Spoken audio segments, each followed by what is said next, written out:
राधिकार one सौमिली गज गामिनी प्रात समय दो रस लंपट सुरत जुद्ध जय जुतति फूल श्रम वारिज घन बिंदु वदन पर भूषण अंग ही अंग विगूल कछुरयो तिलक शिथिल अलकावली वदन कमल मानोहरि भूल श्री हित हरिवंश मदन रंग रंगी रहे नैन बैन कटि शिथिल दुकूल।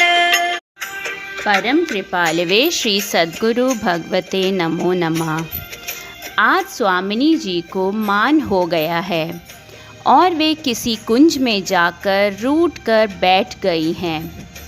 तब श्री हित सखी जी अपनी स्वामिनी को चाटुकारी वचनों से प्रसन्न करने का प्रयास कर रही हैं। इसलिए वह प्रियतम के गुण रूप आदि की प्रशंसा करते हुए श्री जी के हृदय में उनसे मिलन का प्रलोभन उत्पन्न कर रही हैं। प्यारी जी ऐसी भोली हैं कि एक क्षण के लिए तो ऐसा मान कर बैठती हैं कि लगता है कि अब तो ये किसी के भी मनाने से नहीं मानेंगी, पर दूसरे ही क्षण अपने प्रियतम की थोड़ी सी प्रशंसा सुनते ही समस्त मान को त्याग कर लालजू से मिलने के लिए दौड़ पड़ती हैं। यहाँ इस पद में श्री हित सखी प्रिया से कह रही हैं कि हे भामिनी, प्यारे ने तुम्हें बुलाया है। देखो आज कितनी सुंदर रात्रि है, अतः आप एक दामिनी की तरह मेघ रूपी शाम से जा मिलिए। लालजू तो रसिक राज हैं और भला ऐसी कौन सी कामनी होगी जो उनसे मान करके बैठ जाए। बस इतना सुनना ही था, गजगामिनी प्रिया अपने प्रियतम से जा मिलती है। निकुंज भवन में संपूर्ण रात्रि बीत जाने पर प्रातःकाल सखियां जब प्रियवर का दर्शन करती हैं तो उनके विगलित छवि का दर्शन करके आनंद मग्न हो जाती हैं।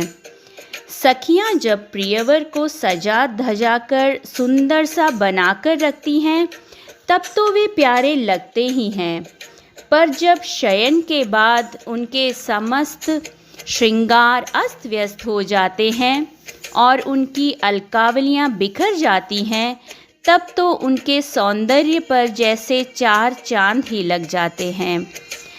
उस छवि पर तो सखियों की दृष्टि पड़ते ही फिर वह अपलक नेत्रों से उन्हें देखती ही रह जाती हैं।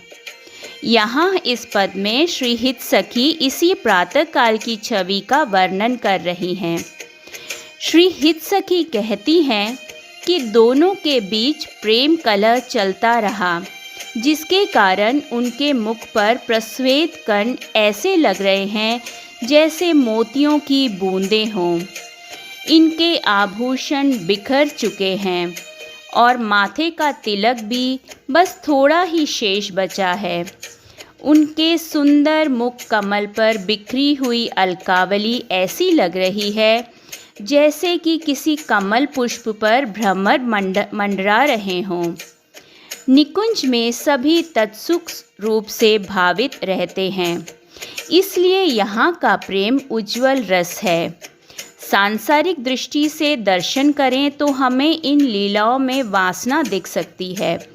जिस प्रकार पीला चश्मा पहनकर हम जिस ओर भी देखें वहाँ सब पीला ही पीला दिखेगा, तब साफ साफ देखने के लिए हमें सर्वप्रथम उस चश्मे को हटाना पड़ेगा, तभी हम साफ साफ सब देख पाएंगे। इसी प्रकार निकुंज के उज्ज्वल प्रेम को समझने के लिए भी हमें हमारी संसारी दृष्टि को पहले हटाना पड़ेगा, तभी हम इस दिव्य प्रेम को थोड़ा भी समझ पाएंगे।